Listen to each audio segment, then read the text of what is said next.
Welcome back to Life and Family Matters with Curley. And Mo. Hey, tonight we're going to be talking about in-laws and Mm-hmm. how to deal with in-laws and the complications and the joys Mm-hmm. of dealing with in-laws. Right. Like you said, we know that our parents invest a great deal in us, and that through life they're there for us. And then in this moment, we have to put distance between us so that we can enter into a marriage situation. So, Mm-hmm. what do you think about dealing with in-laws? Well, I think it's a subject that a couple has to discuss beforehand in detail. Which most of the time when you're in the dating stage, you talk about your family life, family morals, family values, and your family culture, and that it is going to look like in your marriage for the role of the parents and for the role of the spouses. Yes, you use an interesting word, which is boundaries. That is can be taken as a negative in some ways, that you're setting up boundaries, and so in a way they can look at it as you're keeping them out of certain areas of your relationship, and also you're keeping things in. Boundaries work both ways. They keep things in and they keep things out. So Exactly. when you say boundaries, what is something that you would give it as an example of why you need boundaries? Well, you need boundaries in your marriage to set up standards. Set up standards for what your expectations are for your parents. Just like your parents wouldn't want anyone to come to their house unannounced at any time of the day, you set the same rule in your own home. But unfortunately, that rule applies to your parents. Right, right. And so that's what makes it a little bit uncomfortable, because you're used to those rules and those guidelines being set by the parent to the child. But now the child is setting that guideline for the parent. Well, one of the great things about having boundaries is it's a discipline, because Mm-hmm. you always have to maintain that area. You have to make sure that you don't let those guards down, that you Right. don't all of a sudden start to allow things in. One of my greatest feelings about boundaries is that I didn't want information to leak out. Right. Information about our marriage, information about That's true. how we do certain things. Why? Because those things are intimate, Exactly. intimate thoughts, intimate conduct. Right. And so you don't want everybody to know The inner how a workings. marriage functions. Not that you're thinking those people are harmful, but if I told certain things about my wife that were Exactly. unflattering, well, everybody starts to hear that, and everybody starts to treat her that way. So we protect and Right. maintain our boundaries because we're protecting each other. Right. And so that is the greatest thing about having boundaries, is that it lets us know in a marriage that we're for each other. Right. Even if it is uncomfortable for our parents to deal with. Well, I think it opens the door for us to read the second scripture in Matthew 19:5, verse 6. It opens the door to that reasoning why God said what He said. The Bible says in verse 5, and said, "For this cause a man shall leave father and mother, and will cleave to his wife, and they twain shall be one flesh." Right. And so we understand that by leaving, we are understanding that we're trying to form a bond that is cohesive, that there is no separation between us, yet Right. we are become one unit. One of the way marriages really struggle is when there's two instead of one, because that means there's gaps. That means there's situations where those gaps can be exploited, and so you see marriages really end because Right. they fail to join and become one in unity. Right. And it brings to my mind the second verse where it talks about in verse 6 where it says, wherefore they are no more twain, but one flesh. What therefore God had joined together, let no man put asunder. So when you're doing the cleaving, it's kind of like describing the boundaries. Mm-hmm. What you're bringing in, what you're keeping in, and then what you're keeping out. Because in the scripture, God talked about the man and the wife coming together, right? But then it also talked about let no man put asunder. So that's that keeping out. And it says no man. That man could be your mother. That man could be your father. Right. And so you have to understand that you have to set these boundaries with parents because you don't want no man to interrupt you coming together. And see, we have to allow God to make us one. Mm-hmm. And that means that you're giving over control to him rather than giving control over to mother or father, because mother or father may fashion you into what they were and what they are presently, and that causes a lot of strain. To me, no woman or man wants a exact copy of that person's father or mother, because it's like you didn't marry an individual. All of a sudden, you married a copy of somebody else. So it is extremely important that you form as an individual that God can place in a marriage and say, okay, now I'm finna fashion you into one. Mm-hmm. So that means that if God sees something that does not need to come into the marriage, you allow him that freedom to say, let me get rid of this. Let me get rid of that mindset. Let me get, even if it worked for your parents, it's not going to work for you. Right. So you have to allow God to merge you into one cohesive unit. I think another reason why it's so important, I think about us as a married couple and our children getting ready to go into those stages of life. When we look at the things that God has blessed us to be successful in, and we may even look at our failures, sometimes a parent can put their perspective and their views and what they went through and how they solved the problem into your marriage, and that is not the same solution to the problem. And so that's why you have to keep boundaries and understand that God needs to be the guide in the marriage. God needs to be the answer to every problem. Instead of looking to our parents, because sometimes our own perspectives can, get into someone else's marriage and not be helpful, but actually harmful. Right.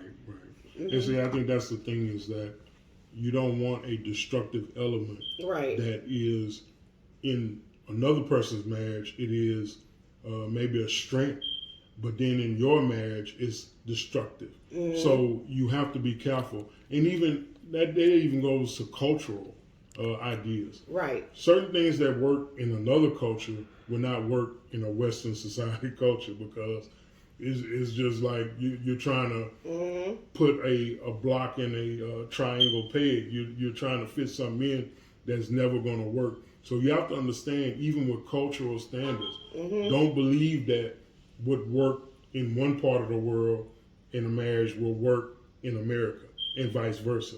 So you have to take those things into account. When you're marrying somebody from an opposite culture or another part of the world, that's good you have to examine those cultural standards and say, okay, my husband is going to expect me to cook 3 meals a day. Mm-hmm. And if you don't want to cook 3 meals a day, you have to make that known.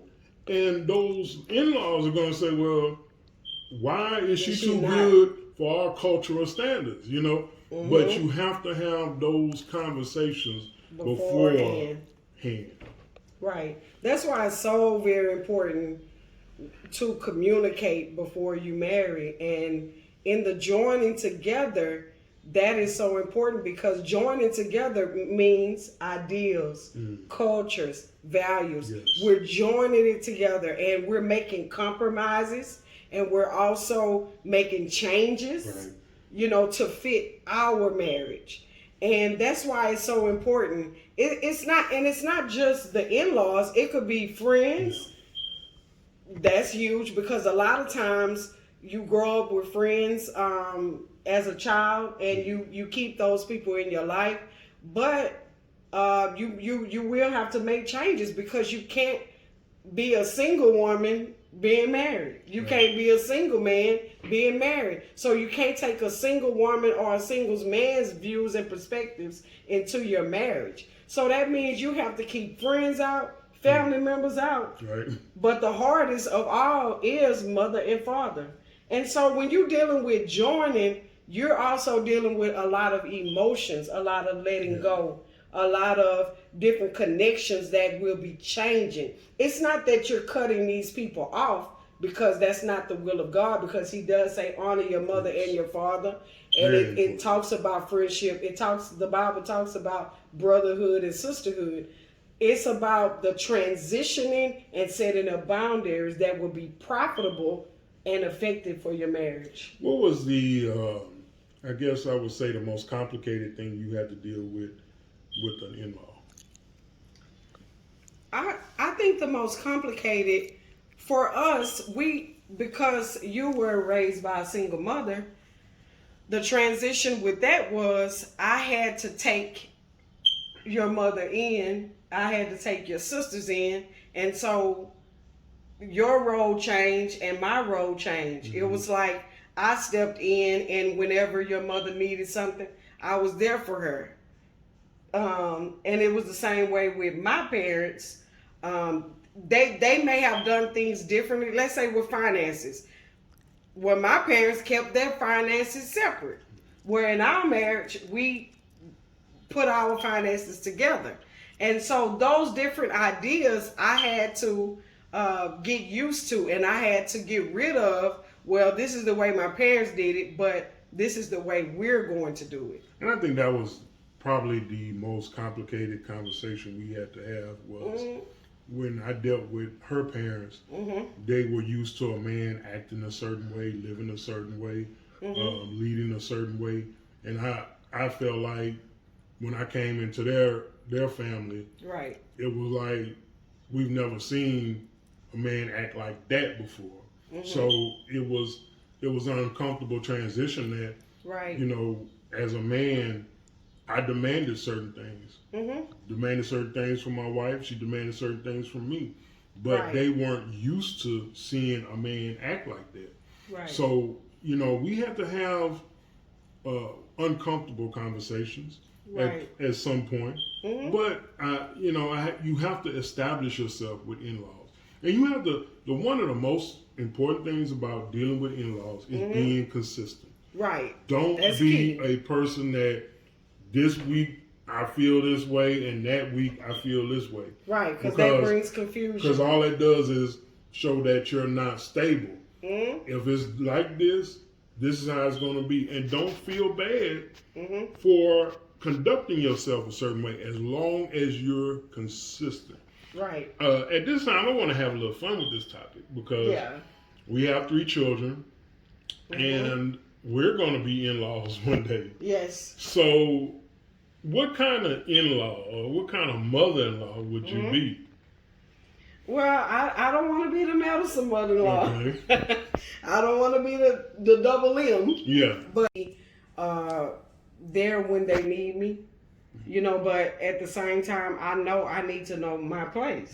And I know it's going to be challenging to shift to that different role, you know, because I'm used to being mother to my sons, to my daughter, you know. So to have someone else come and take the place of that role, you know, you have to look at it as a blessing. Right.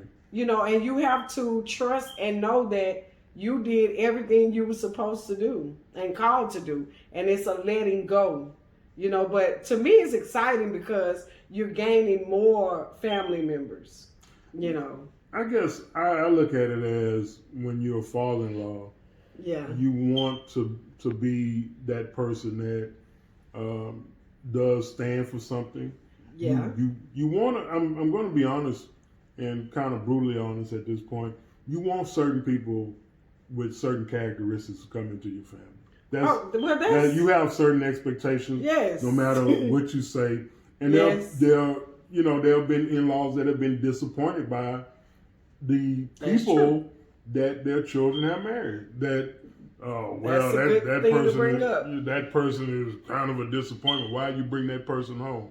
And we've always expressed that we want our children to bring into this family somebody that has standards, has a good reputation, and also somebody that adds to our family. Mm-hmm. And as a father-in-law, I do believe that I do have a right to have certain standards, but I'm not going to be overbearing to the point where I try to run the relationship or try to form them or mold them Yes. into somebody that, they may not, be. But I do think it is important to let your children know Right. that you have a standard for people that you want in this family. And you can say, well, that's kind of controlling in a way, but I do feel that as an in-law, you do want certain type of people, that your children marry and bring into the family. That's very true, and that's just a part of your parenting role. Right. I've heard many parents tell me, you don't stop being a mother when they're 30 years old. You're still a mother. Right. And so that's just part of your parenting role. You wouldn't want your daughter to marry somebody that's abusive. Right. You would do all you need to do to prevent it as much as you could, because that's just not safe. Right. And so, yeah, in some cases, you do have to give them wisdom. Yes. The Bible talks about the son hearkening to the instruction of his father and his mother. And when you're giving your children wise counsel concerning a mate, that's the will of God. And I also think, you make some great points, is that you do give your children wisdom. And you have to know the difference. You have to know the son-in-law is struggling right now, but he has potential. Yeah. And you say, well, you know what? That's a difference. He's struggling right now. They're struggling financially. And don't overreact and resist the temptation to just, I'm going to change their dynamic by giving them money or giving them this, where you have to understand to keep your distance and let God work that situation out. Right. But there's a difference when if my daughter marries somebody and he's got 6 kids and he's paying thousands of dollars in child support and not working, no working, job, and then say, "Well, no I want way, to marry Jose. your daughter." Well, I'm gonna object. I'm not gonna be. Yes. I'm not gonna be nice about it. If my son marries somebody and she has the worst reputation, not that it's back there, but it's part of her present, then I would say, son, you really need to look at your situation and make a wise decision. You don't want to see your children end up in a situation that could damage them. So you have to know the difference. You have to know something that is really dangerous and something that will hold you back from something that is just, okay, give them time. Right. God is going to, work that situation out. Well, I think in that kind of case, we look at our own marriage. When we were married, we didn't wait till we had a 6-figure income to get married. Right. We really struggled in the beginning of our marriage. We actually was below the poverty level. Correct. That's the truth. Right. And so, in some cases, you can consider where you came from. Right. and how your love and God got you through, different situations. And so you can look at yourself and say, you know what, we did struggle, but we believed in God and we believed in each other, and we had a dream and we had a vision and we worked towards it. And I think that's the great thing about us. That's the key. Is that we were able to grow together because we were one. And a lot of our accomplishments mirror each other because we were one. We both accomplished having master's degrees. We both graduated college. We had even when our jobs came up, It was because we had the same Goals and mindset and goals and aspirations. aspirations We that we were did. able to grow together. Mhm. And I didn't, want to do well and not see her do well. Yeah. And as an in-law, you want to see that person that they bring into this family. You want to see them grow. You want to see them develop. Right. But at the same time, as an in-law or a prospective in-law, if you see something that is really dangerous, you have to say something. You do. Will your children resent you? They may, but at the same time, they know that if they really know that you care, and it's not about appearances and it's not about superficial things, but it's about deeper issues, then they should respect.